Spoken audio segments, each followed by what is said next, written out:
we emerge out of the tunnel, you'll notice that we're in a much different landscape now.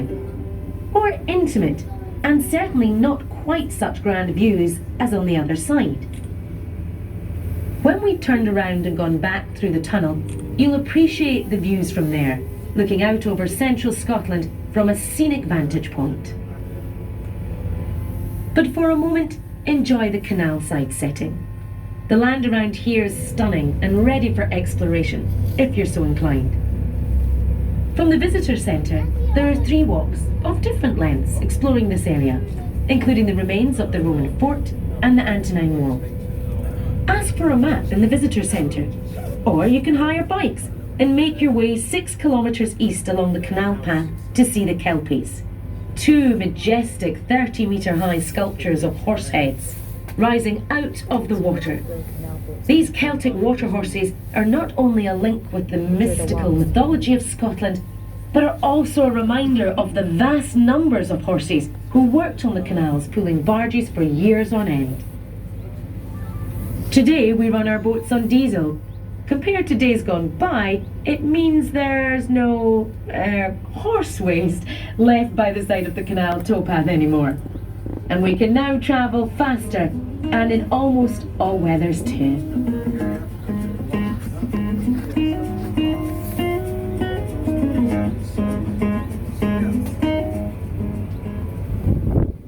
You'll notice 2 more locks here. These take boats to the main level of the Union Canal, another 7 metres up, making the total height above our starting point 35 metres.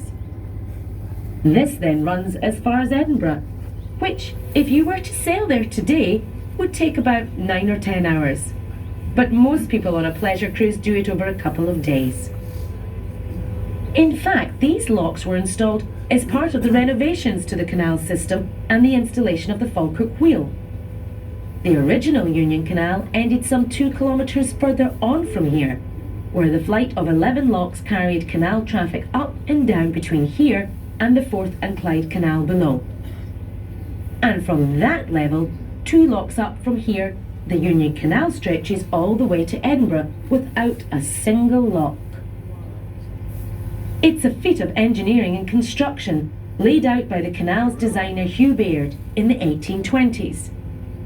Despite the canal from Falkirk to Edinburgh being over 50 kilometres long, there is a fall of just 2.5 centimetres between either end, all designed without a computer. It's important to remember that we're on part of a canal network that stretches right across Scotland. And in recent years it's been growing in popularity, thanks in part to projects like the Falkirk Wheel. But there's also been a rise in the appetite from the public for enjoying our historic waterways. There are 22 million visits a year to our canals, with people enjoying the towpaths, walkers, joggers and cyclists alike. On the water, people enjoy canoeing and kayaking, and canal boat holidays are increasingly popular. Welcome on board.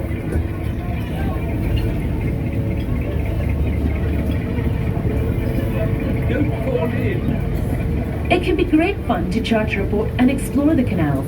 Navigating up and down the locks is a little tricky at first, though you'll soon get the hang of it. But a canal boat holiday can also be very relaxing.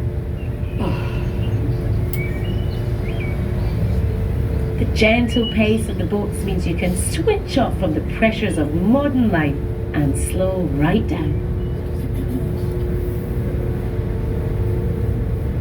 The body that cares for these waterways is called Scottish Canals, an agency of the Scottish Government. Any profit we make from activities on the canals, we put right back into caring for the system. It's our aim to make sure the canals are still here and being enjoyed by people in another 200 years.